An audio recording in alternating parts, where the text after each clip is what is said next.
오늘 우리가 함께 보고 있는 말씀은 스데반의 설교에 나오는 내용입니다. 특별히 오늘 본문의 내용 중에 모세가 가장 핵심적으로 등장하는데요. 오늘 이 모세의 이야기를 먼저 좀 다루고자 합니다. 여러분, 때때로 이 책을 읽다 보면 짧은 표현인데 그 짧은 표현 속에 굉장히 큰 의미를 담고 있는 그런 표현이 있죠. 오늘 본문에 보면 그런 표현이 등장합니다. 바로 우리가 읽었던 30절의 초반절에 나오는 40년이 참해, 40년이 참해, 이 표현이 바로 그런 표현이에요. 이 짧은 말에는 여러분, 모세를 향한 하나님의 놀라운 계획과 뜻이 담겨 있습니다. 무슨 말이냐면 하나님께서는 그 모세를 그 광야에서 80세가 될 때까지 하나님은 기다리셨다는 의미예요.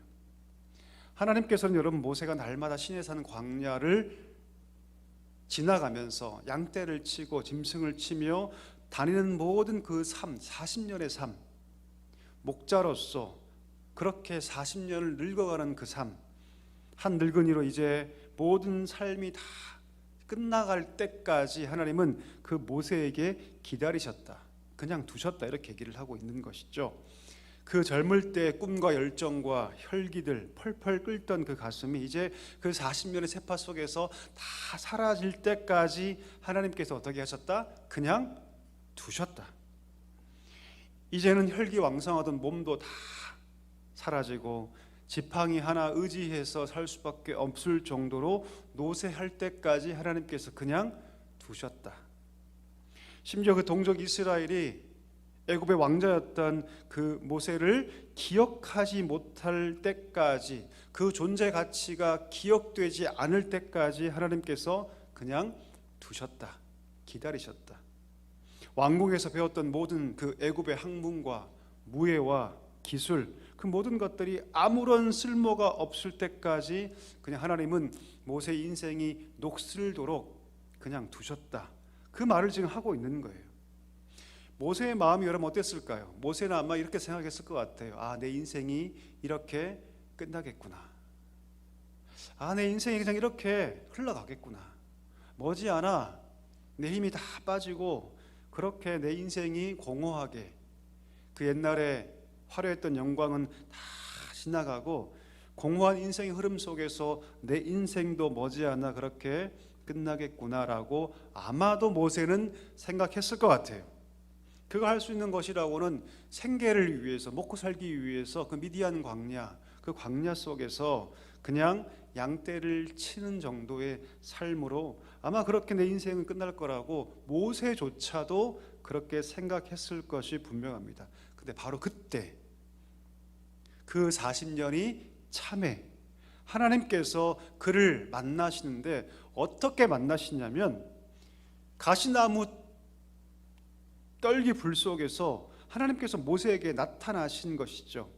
바싹 말라있는 떨기나무인데 하나님께서 거기에 불을 붙이시고 끄지 않게 하시고 타 없어지지 않게 하시면서 그 속에서 하나님께서 자신을 계시하기 시작하세요. 혹자가 그런 말을 하더라고요. 마치 이 가시나무는 마치 모세의 인생 같았다. 모세의 인생에 하나님께서 거룩한 불을 붙이셔서 마땅히 그 나무가 다 없어져야 하는데 하나님께서 그 나무를 계속해서 불태우신 것처럼, 하지만 절대 그 나무는 상하지 않았던 것처럼 하나님께서 그렇게 가시나무 같은 모세의 인생에 찾아오셔서 그 인생에 불을 붙이시고 하나님께서 임재하시고 하나님께서 그 후에 40년을 그를 이끌어 가셨다라고 번역하고 해석하는 분들도 계십니다. 저는 굉장히 타당하다고 믿어요. 분명히 가시나무 떨기에 불이 붙으면 순식간에 채 몇 초가 되지 않아 타 없어져야 하는데, 그런데 계속 타오르고 있는 것이죠. 마치 장작불처럼 계속해서 지급되고 공급되는 장작불처럼 그렇게 계속해서 활활 타오르고 있는 것이죠. 31절에 보니까 그 광경을 오늘 이 모세가 목도합니다. 그리고 접근하죠. 접근했을 때 하나님께서 그 떨기나무 한가운데서 말씀하기 시작하세요. 32절 볼까요? 뭐라고 말씀하시냐면 이렇게 말씀하세요. 나는 내 조상들의 하나님이다. 곧 아브라함의 하나님이고 이삭의 하나님이고 곧 야곱의 하나님이다라고 하나님 자신을 계시하세요. 하나님께서 이 음성 속에서 직감하죠. 모세가 누구시다? 하나님이시구나. 하나님이시구나. 그냥 이상한 신적인 존재가 아니라 우리 조상들이 그렇게 믿고 따랐던 그 하나님이시구나. 그 하나님이 나를 부르시고 계시는구나. 그 속에서 모세는 직감하게 되었던 것이죠. 40년 만에 모든 힘이 다 사라지고 이제 죽음밖에 기다리지 않는 그런 인생 속에서 하나님이 그를 부르시고 그를 만나시고 그를 깨닫게 하셨던 것이죠. 이런 본문을 통해서 우리가 어떤 하나님을 우리가 알 수 있을까요? 하나님은 여러분 40년 동안 그 모세의 인생을 내팽개친 것이 아니라는 사실입니다. 하나님이 결코 그를 내팽개쳐 두신 것이 아니라는 것이죠. 하나님의 그 손길이 보이지 않았고 하나님의 음성이 들리지 않았고 하나님의 역사가 보이지 않을 뿐 하나님께서 그의 인생을 40년 동안 그렇게 불꽃 같은 눈으로 보호하시고 지키시고 보고 계셨다는 것을 우리가 기억해야 합니다. 그렇게 하나님의 그 눈 속에 있다가 하나님의 그 품 속에 있다가 이제 때가 되어서 하나님께서 그 인생 가운데 나타나시고 비로소 그를 부르시고 계신 것이죠. 여러분 우리도 인생을 살면서 이런 경험을 할 때가 있습니다. 어떤 경험이냐면 하나님의 부재 현상. 부재 현상이 뭐냐면 마치 하나님이 내 인생 가운데 숨어 계신 것 같은 그런 느낌을 받을 때가 있습니다. 여러분 어떠십니까? 아무리 기도를 해도 하나님께서 내 인생 가운데 응답하지 않을 때가 있죠. 그렇죠? 내가 아무리 하나님께 가까이 나아가고 싶어도 하나님이 경험되지 않고 은혜는 마르고 내 삶 가운데 마치 오늘 40년 동안 광야에서 살아갔던 모세처럼 그렇게 마치 내 인생 가운데 하나님께서 사라져버린 듯한 그런 경험을 때로 우리가 할 때가 있습니다. 마치 하나님이 내 인생에 숨어버린 듯한 그런 느낌을 받을 때가 있죠. 이것을 하나님의 부재 현상이라고 합니다. 우리만 그렇게 느끼는 것이 아니라 대선지자였던 이사야도 그렇게 느꼈던 것 같습니다. 이사야 45장 15절에 보니까 그가 이렇게 기록하고 있거든요. 제가 읽어보겠습니다. 구원자 이스라엘 하나님이시여 진실로 주는 스스로 숨어 계신 하나님이십니다 라고 이사야 고백합니다. 그 대선지자 이사야도 뭐라고 얘기하냐면 하나님은 스스로 숨어 계신 하나님처럼 보입니다라고 얘기합니다. 그런데 놀라운 사실은 여러분 이사야는 여기서 멈추지 않아요. 비록 하나님께서 우리의 눈에 우리의 감각에 마치 숨어 계시는 하나님처럼 보인다 할지라도 실제로 하나님은 모든 우주 만물을 창조하시고 섭리하시고 나와 나의 민족과 나의 모든 공동체를 주관하신 하나님심을 고백하며 그 글이 이어져 가고 있다는 것을 볼 수 있어야 한다는 것이죠. 마찬가지입니다. 여러분 우리 삶 가운데서 하나님께서 마치 계시지 않는 것 같은 그런 느낌이 든다고 해서 하나님이 안 계신 것이 아니죠. 보이지 않는다고 해서 우리와 무관하게 하나님께서 다른 곳에 가 계신 것이 아니죠. 하나님은 내 생각 가운데 계십니다. 나의 일 가운데 계시죠. 우리 이 가정 가운데 여전히 계십니다. 모든 관계 속에서 하나님 여전히 계십니다. 하나님은 그때도 우리가 그 하나님을 믿기를 원하신다는 것이죠. 여전히 하나님의 그 부재 현상을 경험한다 할지라도 하나님은 그때라도 우리가 하나님을 더 깊이 경험하고 하나님을 여전히 신뢰하기를 원하시고 계신다는 것입니다. 사랑하는 성도 여러분, 내 삶 가운데 여전히 하나님께서 함께하고 계십니다. 여러분 믿으십니까? 때로 여러분 몸이 아프고 삶이 어려움에 처하고 마치 하나님께서 내 인생 가운데 멀리 떠나버린 것 같은 그런 느낌이 된다 할지라도 하나님은 멀리 떠난 것이 아니죠. 오늘 이 모세의 인생을 하나님께서 붙잡고 계셨던 것과 똑같이 하나님은요 그 실패의 인생 속에 낙오의 인생 속에 고통의 인생 가운데 하나님 여전히 함께하고 계십니다. 하나님의 때를 기다리고 계신 것뿐이죠. 그것을 믿을 수 있기를 간절히 소망합니다. 오늘 모세를 부르신 장소도 여러분 보십시오. 새로운 장소가 아니죠. 오늘 이 장소는 여러분 늘 모세가 오고 가던 그런 길, 그런 광야의 길이었습니다. 오늘 이 시내산, 이 광야는 여러분 모세가 일상적으로 짐승을 끌고 다니던 일상적인 삶의 자리였어요. 늘 지천에 깔려있던 그 가시나무 덤불, 그 속에서 하나님께서 나타나시고 자신에게 보여주셨던 것이죠. 우리가 무엇을 알 수 있을까요? 바로 우리의 일상, 우리의 평범한 삶 속에서 하나님의 임재가 있다는 것입니다. 하나님은 여러분 모세를 이상한 곳으로 끌고 오셔서 부른 것이 아니에요. 그의 일상, 늘 그가 오고 가던 길 속에서 그에게 나타나시고 보여주시고 알게 했다는 것이죠. 무슨 말입니까? 하나님은 우리가 원하시면 우리의 일상의 삶에서 자신을 계시하신다는 것입니다. 그러나 하나님의 그 자기 계시는 하나님의 뜻에 달려 있습니다. 내가 원한다고 무조건 나타나는 것이 아니라 하나님께서 원하시는 때, 하나님께서 작정하신 바로 그때에 하나님께서 우리에게 나타나시고 우리에게 말씀하시는 분이심을 우리가 알아야 한다는 것입니다. 마치 우리 인생 가운데 하나님께서 숨어 계시는 것처럼 보인다 할지라도 하나님 우리의 평범한 일상 가운데 지금 함께하고 계십니다. 이것을 기억할 수 있게 되기를 주님의 이름으로 간절히 축복합니다. 우리 삶 가운데 때로 어려움과 낙심이 찾아온다 할지라도 그 평범한 일상의 삶의 자리에 하나님은 함께 하신다. 이것을 늘 붙잡을 수 있게 되기를 간절히 축원합니다. 여러분 33절과 34절에 보니까 하나님께서 그렇게 모세에게 나타나셔서 왜 모세에게 나타나셨는지 말씀하세요. 우리 한번 읽어볼까요? 성경 피셔서 우리 33절 34절을 우리 한번 같이 읽도록 하겠습니다. 주께서 이르시되 내 발에 신을 벗으라. 내가 서 있는 곳은 거룩한 땅이니라. 내 백성이 애굽에서 괴로움을 받음을 내가 확실히 보고 그 탄식하는 소리를 듣고 그들을 구원하려고 내려왔노니 이제 내가 너를 애굽으로 보내리라 하시니라. 아멘. 하나님께서 그에게 놀라운 비전을 주시죠. 여러분 이 비전을 듣고 모세의 마음이 어땠을까요? 아마 처음엔 당황했을 거예요. 내 나이 80이 아닙니까 하나님? 내 힘이 다 빠져 있습니다. 내 인생이 마치 지금 저 딸기나무 같습니다라고 아마 모세가 그런 마음을 가졌을 거예요. 근데 하나님께서 놀라운 비전을 주세요. 그에게 군대를 붙여주시면서 말씀하신 것도 아니죠. 대단한 능력과 힘과 젊음을 되돌리시면서 말씀하신 것도 아닙니다. 80의 노인, 그 인생이 거의 다 꺼져갈 때 하나님께서 위대한 비전을 보여주세요. 어떤 비전입니까? 내가 내 백성의 학대와 고통을 내가 보았고 내가 너를 그 애굽에 보내서 그 백성을 구원하겠다. 얼마나 큰 비전입니까 여러분? 위대한 비전 아닙니까?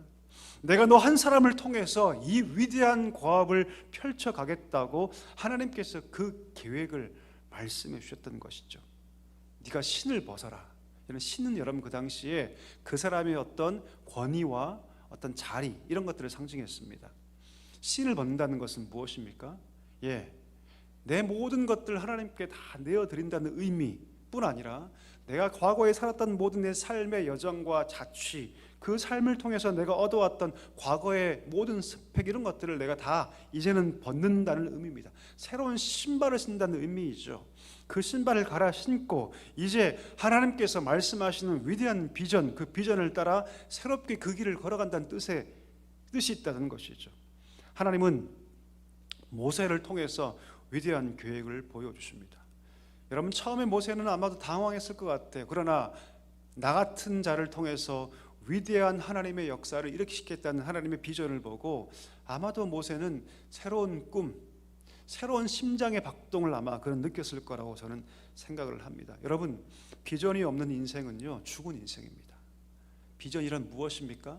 하나님과 함께 꿈을 꾸는 거예요. 이게 비전입니다. 비전 여러분 젊이들만 갖는 것이 아니죠. 비전은 여러분 나이와 상관이 없죠. 갈렙을 보십시오. 그의 나이 85세에 이 산지를 주옵소서, 헤브론 땅을 주옵소서라고 그가 얘기합니다. 하나님께서 과거와 지금과 힘을 똑같이 남겨주셨으니 이 힘이 남아둔 이유는 하나님께서 저 헤브론 땅을 점령하게 하기 위해서 거룩한 비전을 남겨두셨고 저 땅 비록 아낙 자손이 있고 거대한 성이 있고 그 헤브론 땅은 거인들의 그 성의 거점이었지만 그러나 하나님 내게 믿음 주시고 힘 주시고 능력 주시면 내가 저 헤브론 땅을 정탐하겠습니다. 이 거룩한 비전 아닙니까, 여러분? 이런 비전이라는 무엇입니까? 한 사람을 살게 하는 가장 강력한 에너지가 바로 비전입니다. 비전을 잃어버리면 그때부터 젊음은 사라지기 시작하고 힘은 빠지고, 그때부터 삶의 방향은요 철저하게 나의 욕심을 향해서 나아갈 수밖에 없습니다. 나의 욕심과 쾌락을 향해서 나아가죠. 비전이 없는 사람은요 철저하게 자기 욕심으로 삽니다. 왜요? 가슴이 뜨겁지 않기 때문이죠. 가슴이 뜨겁지 않기 때문입니다. 내 욕심과 정욕을 위해 살 수밖에 없습니다. 모세 인생이 그랬죠. 40년간 그런 사실 비전을 잃어버리고 살았습니다. 40년 전에 그가 사람을 쳐 죽일 때 나의 학식, 나의 재능, 나의 위치, 내 왕자라는 그 신분을 통해서 무엇인가 하려고 했지만 그건 하나님의 비전이 아니었죠. 하나님 그것을 다 40년 동안 다 꺼트리셨어요. 이제 비로소 그 80의 나이에 하나님께서 비전을 주시고 그 비전이 그 마음 가운데 불덩어리가 됩니다. 그때 비로소 모세는 청년이 되죠. 그때 비로소 이런 비전이란 바로 이런 것입니다. 사명이란 이런 것이죠. 비전을 잃어버리면 아무리 젊음이라 할지라도 그런 의미 없는 삶을 살고 그때부터 그의 인생은 가장 초라한 삶을 살게 되는 것이죠. 반대로 아무리 연세가 많고 나이가 많다 할지라도 그 마음 가운데 나 개인을 향한 하나님의 비전이 불타오르고 있고 교회를 향한 하나님의 비전이 그 마음 가운데 있다면 그는 그 마음 가운데 청년의 심장을 가진 자라고 얘기할 수 있다는 것입니다. 여러분, 우리 가운데 하나님께서 비전을 주시기를 원하세요. 어쩌면 하나님은요 우리가 다 힘이 빠지고 우리가 그렇게 의지했던 돈의 힘, 내 스펙의 힘, 내 학문의 힘 다 빠질 때 오히려 하나님 우리를 쓰실지 몰라요. 아니, 그렇게 쓰십니다. 내가 잘났다고, 내가 가진 것이 많고 많이 배웠다고 막 의식될 때 하나님 쓰지 않으세요. 오히려 우리를 약하게 하시고 우리를 부족하게 하시고 그때까지 우리가 겸손해질 때까지 하나님은요 우리를 그냥 두신다는 것이죠. 비로소 우리가 겸손해질 때 하나님 그렇습니다. 내가 내 힘을 의지했고 내 돈을 의지했고 내 능력을 의지하고 평생을 살았는데 그것이 아니군요. 하나님, 내 모든 것들을, 내 모든 신발을 다 벗고 하나님께 설 때 그때 비로소 하나님께서 새로운 신발을 주시고 거룩한 비전의 역사를 그 사람을 통해서 쓰게 하신다는 것을 여러분 기억할 수 있게 되기를 간절히 소망합니다. 여러분 마음 가운데 하나님께 주신 거룩한 비전이 늘 심장처럼 이렇게 막 뛰기를 소망합니다. 여러분, 이 비전이 있을 때 하나님께서 나를 이 자리에 세우시고 우리 가정에 세우시고 우리 교회에 세우신 이유가 분명히 있다, 이것을 깨달을 때 이 비전이 우리 가운데 막 심장처럼 뛸 때 그때 그의 인생은요 진짜 청년의 인생이 됩니다. 반대로 그 비전이 사라지면 아무리 내 몸은 건강해도 그의 영혼은 죽어있는 영혼이 된다는 것을 여러분 꼭 기억할 수 있게 되기를 간절히 소망합니다. 여러분, 스데반이 이렇게 설교를 쭉 해 나아가죠. 근데 여러분, 오늘 스데반이 모세의 스토리를 이야기하는 진짜 이유가 있어요. 오늘 이 얘기를 듣는 자들이 누굽니까? 유대인들 아닙니까? 이스라엘 백성들 아닙니까? 누구보다도 잘났다고 얘기하는 사람들 아닙니까? 그런데 이 얘기를 쭉 하면서 결론의 얘기에서 어떤 얘기를 하냐면 37절에서 얘기를 해요. 이 본문의 이 결론의 말씀이거든요. 한번 읽어볼까요? 37절 같이 읽겠습니다. 이스라엘 자손에 대하여 하나님이 너희 형제 가운데 나와 같은 선지자를 세우리라 하던 자가 곧 이 모세라. 신명기 18장 15절에 보니까 모세가 뭐라고 얘기하냐면 그의 모든 사역을 다 이제 마무리하면서 이스라엘 백성에게 뭐라고 얘기냐면 후대에 하나님께서 나와 같은 선지자를 너희 가운데 세우실 거라고 예언합니다. 자, 그러면 나와 같은 선지자가 누굴까요? 여호수아일까요? 그렇지 않습니다. 누굽니까 여러분? 예수님이세요. 예수님. 오늘 스데반은 이 얘기를 하고 싶어서 모세 이야기를 지금 하고 있는 거예요. 그들이 그렇게 칭송하고 떠받드는 그 모세의 그 권위를 나타내기 위해서 이 얘기를 하는 것이 아니에요. 오늘 스데반이 모세의 얘기를 길게 하는 이유가 무엇이냐면 너희가 그렇게 믿고 따르고 의지하고 칭송하고 있는 그 모세가 예언한 바로 그 선지자가 누구시다? 예수님이시다. 여러분, 모세는 예수님의 예표가 되죠. 분명히. 왜 예표가 됩니까? 세 가지 측면인 첫 번째, 모세가 그의 백성을 구원하죠. 애굽에서. 그렇죠? 그것처럼 여러분, 우리 예수님도 죄의 종이었던 우리를 구원하십니다. 메시아가 되시죠. 두 번째, 모세가 율법을 받아서 백성들에게 율법을 계시하죠. 그와 똑같이 예수님께서 천국 복음을 말씀하십니다. 세 번째, 모세가 하나님과 백성 사이의 중보 역할을 감당하죠. 그렇죠? 그가 범죄했을 때, 그들이 범죄했을 때 수차례 모세는 이스라엘 그 범죄를 두고 하나님께 중보합니다. 그와 똑같이 예수 그리스도께서도 하나님과 인간 사이의 중보자가 되시죠. 그러나 모세는 여러분 그리스도의 예표적 성격일 뿐, 모세와 예수님은 감히 비교할 수 없어요. 왜? 모세는 그냥 일개 한 민족을 구원할 뿐이지만 예수님은 인간을 죄와 사망에서 구원해 주셨기 때문이죠. 모세가 전한 율법은 정죄의 율법이지만 예수님이 전한 복음은 천국의 복음, 구원의 복음이었습니다. 모세 중보 사역은 그들의 죄의 근원까지는 해결할 수 없었지만 예수님의 중보 사역은 우리의 모든 죄의 근원까지 도말하시는 중보 사역이었죠. 그러니까 모세는 철저하게 그냥 손가락일 뿐입니다. 누구를 가리키는 손가락? 예수님을 가리키는 손가락일 뿐이죠. 오늘 이 스테반이 모세 얘기를 한 이유가 바로 여기 있어요. 예수 그리스도의 그 예표적 인물인 모세가 광야 교회를 이끌었듯이 오늘 이 신약의 교회를 누가 이끄신다? 예수 그리스도께서 이끄신다. 그런데 그 옛날 그 광야 교회에서 너희의 그 조상들이 여전히 그 마음을 굳게 하고 하나님을 배반하고 모세에게 대항하면서 하나님을 향하여서 얼굴을 돌려버렸던 것을 기억나게 합니다. 그리고 그 모세의 스토리를 갖고 와서 그 광야 교회에서 폐역하게 행동했던 그들의 조상의 그 이야기를 통해서 지금 이 설교를 듣고 있는 유대인들의 위선과 폐역함을 고발하고 있죠. 만약 너희가 그렇게 모세를 존경하고 그를 추앙한다면 지금 모세가 손가락처럼 가리키고 있는 한 인물, 바로 예수 그리스도, 나와 같은 선지자 그 예수 그리스도를 너희가 받아들여야 한다. 하지만 너희의 조상들이 광야 교회에서 그렇게 마음이 부패하고 그렇게 모세를 대적하고 하나님을 시험했듯이 오늘날 너희들이 하나님 보내신 그 나와 같은 선지자 신약 교회를 이끌고 있는 이 그리스도를 너희 조상들과 똑같이 대적하고 심지어 못 박았다라고 오늘 스테반이 설교하고 있습니다. 여러분, 오늘 말씀을 통해서 우리가 무엇을 알 수 있을까요? 여러분, 구약과 신약의 끔찍한 배교의 역사는요, 여러분 어디에서 시작되냐면요, 교회의 한복판에서 시작됩니다. 광야교회 한복판에서 끔찍한 배교와 우상 숭배가 시작돼요. 이 역사는 여러분 초대교회와 중세교회를 넘어 근대까지 지금까지는 마찬가지, 끔찍한 배교와 우상 숭배가 교회 밖에서 일어나는 것이 아니라 어디서 일어난다? 교회 안에서 시작됩니다. 놀랍죠 여러분? 누가 예수님을 죽입니까? 누가 예수님을 죽여요 여러분? 이스라엘 사람들이 죽입니다. 유대인들이 죽여요. 그렇게 철저하게 하나님을 믿고 신뢰한다는 그 바리새인들이 죽입니다.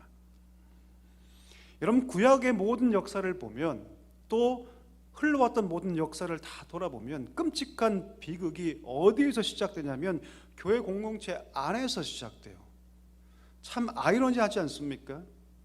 오늘 보십시오. 예수님을 십자가에 못 박은 자들이 이스라엘 한복판에서, 그것도 가장 열심히 있고 가장 율법적으로 흠이 없다라고 자부했던 자들이 그렇게 예수님을 배반해요. 그리고 가장 끔찍한 종교의 이름으로, 신앙의 이름으로 그런 일들을 자행합니다. 여러분, 이것을 우리가 어떻게 우리 인생에 대입할 수 있을까요? 여러분, 이 비극이 여러분 우리 안에도 분명히 가능하다는 것을 알아야 합니다. 그럼 언제 이 비극이 시작될까요? 언제 이 비극이 시작되냐면 예수님의 십자가가 더 이상 내게 감동이 되지 않을 때 이 비극이 시작돼요.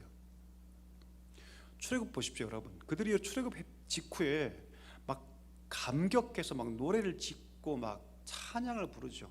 출애굽 15장 1절과 2절에 보면 막 여호와가 나의 힘이라고 그들이 막 찬양하고 소고를 치고 춤추면서 그렇게 찬송합니다. 하나님이 우리를 막 인도했다고 막 찬양하고요, 막 노래 부르고 막 난리를 칩니다. 근데 얼마 가지 않아서 그들이 하나님을 대적하기 시작합니다. 무슨 얘기일까요? 그들이 원래 처음부터 하나님을 배반하고 패역하게 행동했던 자들이 아니란 말이죠. 그들 안에 자신을 구원하신 그 하나님의 은혜가 사라지기 시작할 때 배교의 역사가 시작된다는 것입니다. 은혜가 마르면 배교의 역사가 시작됩니다.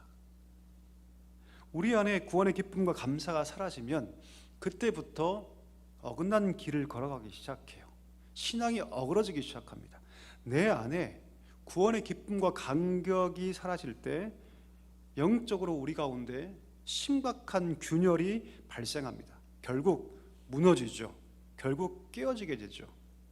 왜 성경은 끊임없이 우리 가운데 구원의 하나님을 얘기할까요? 왜 바울은 늘 편지를 쓰면서 초반부에 왜 날마다 모든 편지에서 그리스도의 구원에 대해서 늘 그렇게 깊이 있게 얘기를 할까요? 그 이유는 무엇이냐면 우리 안에 내가 받은 구원의 감격과 은혜가 사라질 때 그때 어디까지 그것이 전락할 수 있냐면 심각한 배교의 역사까지도 갈 수 있다는 것을 기억해야 합니다. 여러분, 우리 안에 구원의 은혜가 있다는 것을 늘 기억해야 합니다. 이것이 늘 마음 가운데 충만하게 역사하고 있어야 합니다. 늘 내가 지금 이 하나님께서 허락하신 이 교회의 삶 속에서 내가 정말 놓치지 말아야 할 것은 무엇이냐면 구원의 감격과 은혜라는 것이죠. 이것이 사라지기 시작할 때 하나님께서 행하신 그 은혜가 마르기 시작할 때 그때 비로소 우리 삶이 균열이 발생하고 그때 비로소 끔찍한 비극의 역사가 우리 교회 안에도 발생할 수 있다는 것을 꼭 기억해야 한다는 것입니다. 말씀을 정리하기를 원합니다. 여러분, 오늘 이 스데반의 설교는 여러분 우리에게 많은 것을 보여줍니다. 첫 번째, 하나님은 숨어 계시지 않는다. 하나님은 그저 하나님의 때를 기다리실 뿐, 하나님은 우리 가운데 반드시 함께 하신다는 사실을 말해주고 있습니다. 두 번째, 무엇을 얘기합니까? 하나님의 비전이 우리 가운데 부어질 때 비로소 그의 삶은 움직이기 시작한다는 것, 그것을 우리에게 말해주고 있습니다. 마지막 세 번째, 구원의 감격이 얼마나 중요한지, 구원의 은혜를 붙잡고 사는 것이 얼마나 중요한지를 우리 가운데 보여주고 있습니다. 사랑하는 성도 여러분, 이 세 가지 사실을 여러분 꼭 기억하기를 간절히 소망합니다. 날마다 이 은혜 가운데 살아가서 진짜 성도, 마치 구약에 아무런 감정 없이 그냥 제사만 했던 그런 구약 백성들이 아니라 진짜 예배하고 진짜 하나님을 섬기고 진짜 믿음으로 살고 하나님께서 나와 함께 역사하시는 그 거룩한 비전의 역사를 늘 삶에서 경험할 수 있는 복된 성도가 되시기를 주님의 이름으로 간절히 축복합니다.